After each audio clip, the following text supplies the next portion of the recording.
na chochote, kwa sababu kama Mungu na yeye angekuwa anasababishwa, basi huyo msababishaji ndo angekuwa Mungu na sio huyo Mungu aliyesababishwa. Kwa hiyo yeye yupo. Maandiko yanasema yeye ni Alfa na Omega, yeye ni mwanzo na mwisho. Na ukisoma katika kitabu cha Isaya 41 mstari wa 4 anasema ni nani aliyetenda na kufanya jambo hilo, aviitaye vizazi tangu mwanzo? Mimi Bwana, wa kwanza na wa mwisho, mimi ndiye. Kwa hiyo Mungu amejitambulisha, yeye ndiye Alfa na Omega, yeye ndiye mwanzo na mwisho. Yeye yupo, alikuweko, yupo na atakuweko. Hajasababishwa na yoyote yeye kuwepo kwake. Hana mwanzo wala hana mwisho. Hana baba wala mama. Waebrania anajaribu kumwelezea kama kwa mithili ya mfalme Melkizedek. Hana baba wala hana mama. Huyo ndio Mungu ambaye sisi sote tuna chanzo ndani yake. Kwa hiyo tunapokuwa na chanzo ndani ya huyo Mungu wa aina hiyo, yeye anatoa hiyo nafasi ya yeye, ya sisi kuwa yeye. Ijumaa tuligusia cha msingi sana ambacho ninajaribu kusikia msukumo wa kuongelea hapo. Tujaribu kuona hapo hali mbili katika mawazo ya Mungu, hali mbili katika mawazo ya Mungu. Tunajua Mungu ana hali hizo mbili. Kuna Mungu alivyo na Mungu asivyo. Kuna Mungu alivyo na Mungu asivyo.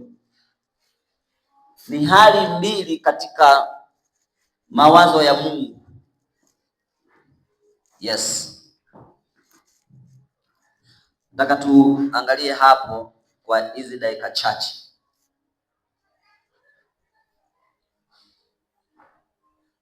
Kwa hiyo unagundua kuna Mungu alivyo, kuna Mungu alivyo, lakini pia kuna Mungu asivyo.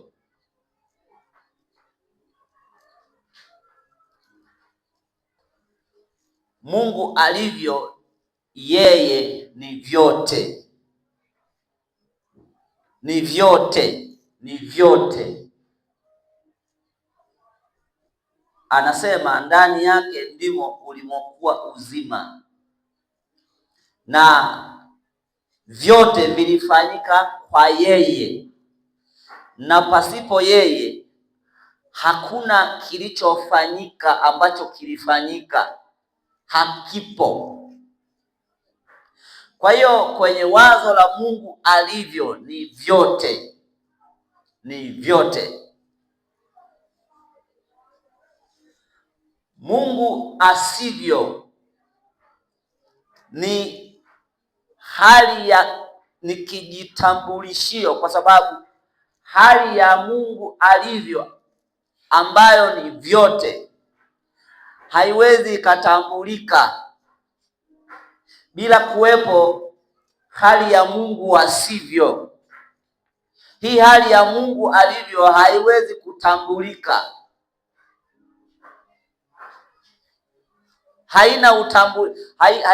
haina uwezekano wa kutambulikana, kama ambavyo unajua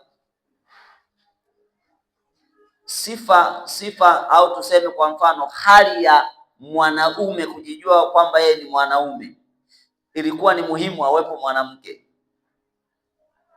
Hali ya mrefu kujijua mimi ni mrefu, ilibidi awepo mfupi. Kwa hiyo huyu mrefu, hiyo hali ya urefu, ili huyu mtu awe amejitambua nayo, kwa hiyo lazima iwepo hali nyingine ya mtu mwingine kuwa mfupi, ili kutambulikana kwa hali hiyo kuwepo. Haleluya! Kwa hiyo uthamani wa Mungu alivyo, nguvu ya Mungu alivyo, upekee wa Mungu alivyo unasababishwa na Mungu asivyo. Hivi unaelewa thamani ya fedha haiko kwenye fedha? Unanielewa? Ilitengenezwa hali hiyo, iliwekewa mifumo, lakini nakwambia hela ni karatasi tu kama makaratasi mengine, ni makaratasi tu kama makaratasi mengine, ila kuna mifumo iliyotengenezwa ili kucreate hiyo value kwenye fikra za watu. Nilikuwa juzi na rafiki yangu mmoja wa Burundi, akawa ananiambia nipe basi hata buku hapo. Alafu alipofunua pochi yake, sijui alikuwa kama na 200,000 hivi za Burundi. Nikamwambia sasa, mbona una hela nyingi sana rafiki yako? Akasema ninazo lakini za Burundi. Siwezi nikaenda pale kwa yule mama ntilie pale nikale hata wali maharage. Hazina thamani, ni makaratasi. Kwa hiyo kuna mifumo ambayo ilitengenezwa ili thamani yake ipatikane. Kwa hiyo uthamani wa Mungu alivyo, ambayo ni vyote, ili thamani hiyo iwe imekuwa ni thamani, Mungu asivyo ilikuwa inahitajika ili kupata kuelezea hali hiyo ijulikane.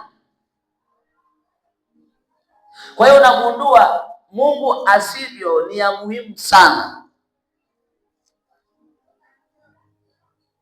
ni ya muhimu sana kama vile ambavyo Mungu alivyo.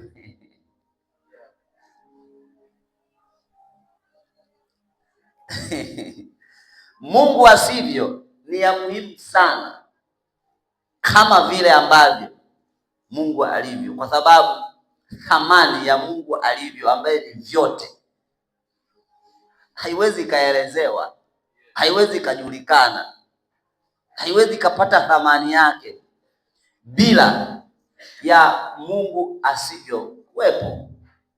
Ni kipambanushio chake Mungu. Ni Mungu ili ajipambanue alivyo.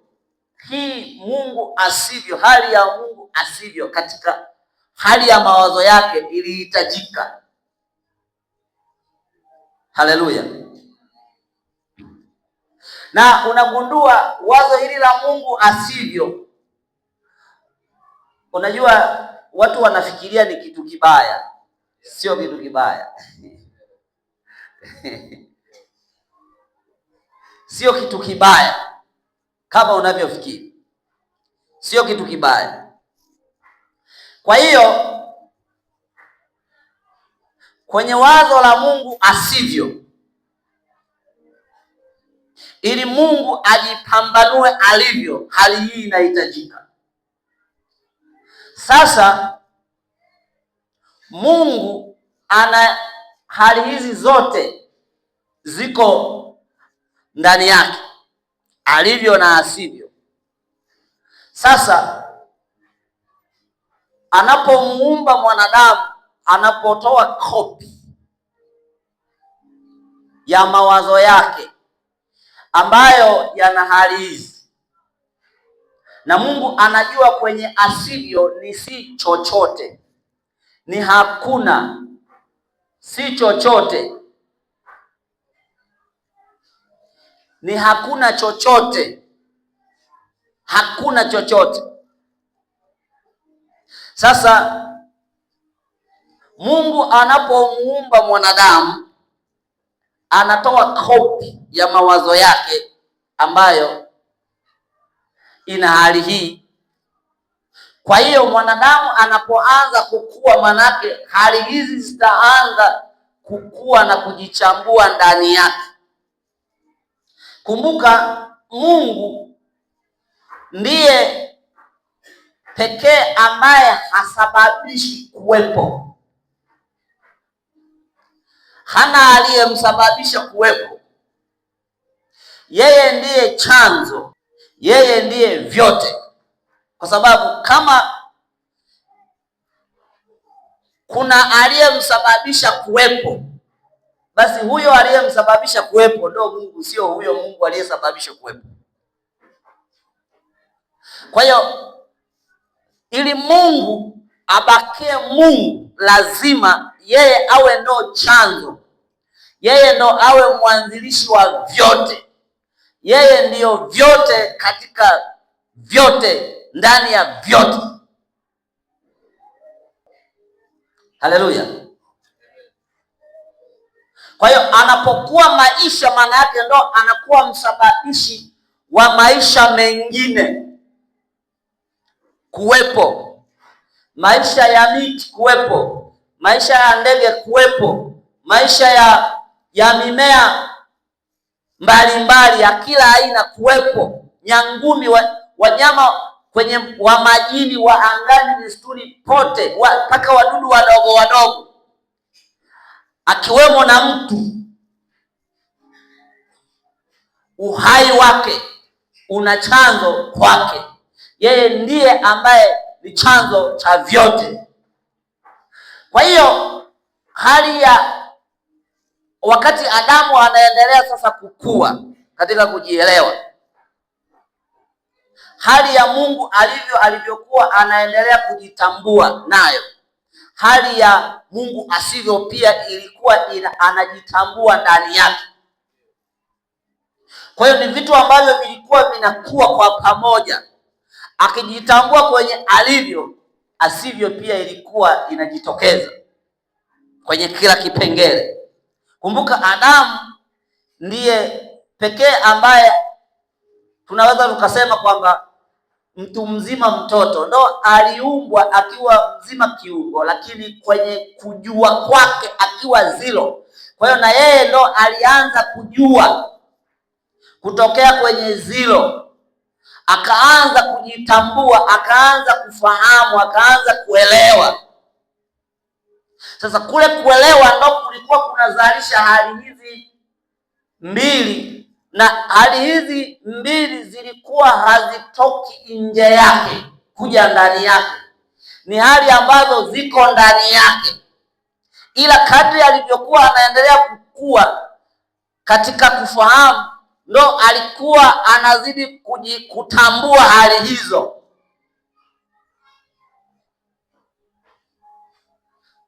Unajua, ukivundika ndizi inaiva, si inaiva kutokea ndani, si ndio?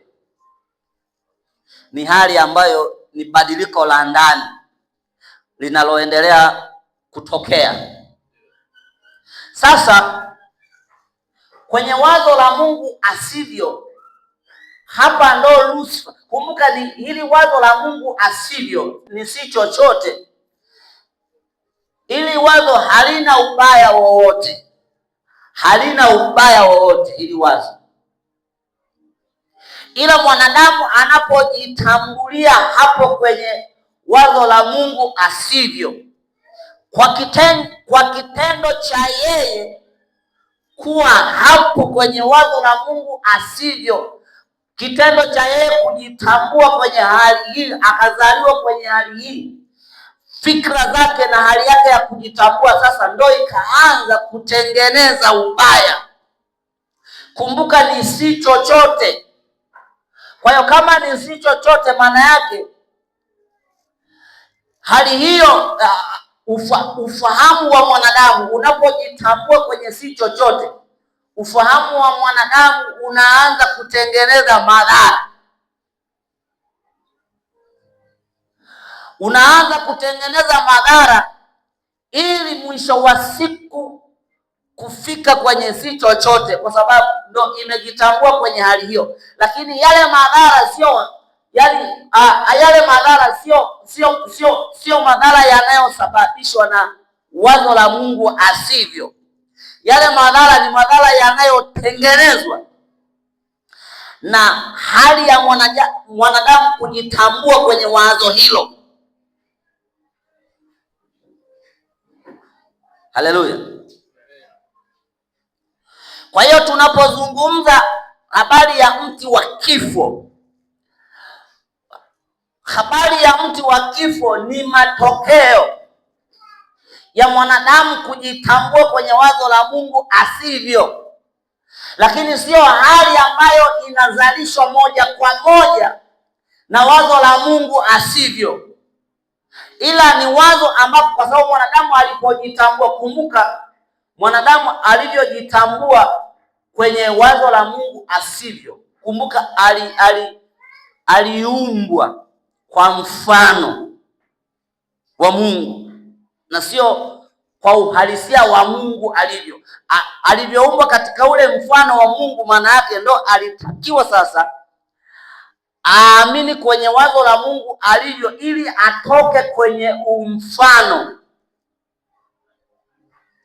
Kwa hiyo akiwa katika umfano huo, umfano ndo aliingia kwenye wazo la Mungu asivyo. Kwa sababu kama angekuwa hayuko kwenye umfano, kwa maana ya kwamba kama angelikuwa kwenye original wa Mungu alivyo, hali hii ya Mungu asivyo haina madhara yoyote kwenye Mungu alivyo. Kwa hiyo Adamu aliingia kwenye wazo la Mungu asivyo akiwa katika umfano. Kwa hiyo Mungu alivyo na Mungu asivyo sio hali zinazopigana, hazina upinzani. Na ndio maana watu kufikiria Mungu anapigana na shetani ni kupotea sana. Mungu hajawahi kupigana na shetani, ila maelezeo yoyote yanayojaribu kuelezewa kwenye maandiko, sijui kulikuwa na vita, sijui ni nini, ile ni lugha. Unajua, ndio maana maandiko yanasema, Mtume Paul anasema, nilipokuwa mtoto nilizungumza kama mtoto. Nilipokuwa mtoto niliwaza kama mtoto. Anasema niliwaza kama mtoto, nikazungumza kama mtoto. Kwa hiyo kuna level ya utoto. Sasa kadri tunavyoendelea kujifunza, tunaanza kutoka kwenye utoto, na hiyo lugha ya kitoto ni Mungu aliitumia kwa makusudi katika namna ya kimchakato kumsaidia mwanadamu kumtoa kwenye eneo alilokuwa amekwama, kama ambavyo tumejifunza kwa siku kadha wa kadha kuhusu yule daktari akiwa anaongea na yule mama aliyekuwa anasikia nyau na analia tumboni. Kwa hiyo ilibidi akubaliane naye kwenye lugha yake ili amsaidie kumtoa alipokwama, kwa sababu angeenda na lugha ya huna nyau moja kwa moja ndo angempoteza mazima. Kwa hiyo lugha za Biblia zinazojaribu kuelezea sijui kulikuwa na vita, ni hali ambayo sasa mwanadamu kwa sababu ya kujiactivate na kuwa hai kwenye wazo la Mungu asivyo, akaanza kutengeneza huo uharibifu. Hali yake ya kifikra na mawazo ndio ilianza kuona kuna vita.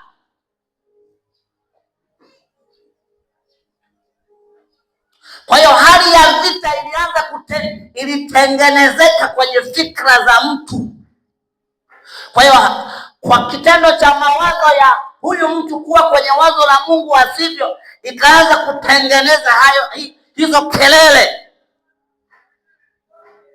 Lakini sio kwamba ni kelele zilizokuwa mahala, ni kelele zilizokuwa kwenye hayo mawazo, kwa sababu tu hayo mawazo yamejitambua na kujitambulisha kwenye wazo la Mungu asivyo. Kwa hiyo kuna vitu vikaanza kutengenezeka kwenye mawazo ya huyo mtu. Kwa hiyo ili Mungu amsaidie, angalau anaanzaje kuongea naye? Anaanza kuongea naye kutokea kwenye eneo, akitumia lugha ambayo Mungu ndo anajua huyu mtu ataielewa, kutokea kwenye zero, from the scratch, ili atoke naye kuanzia pale kwenda juu ambako Mungu anajua atampata anayemtaka.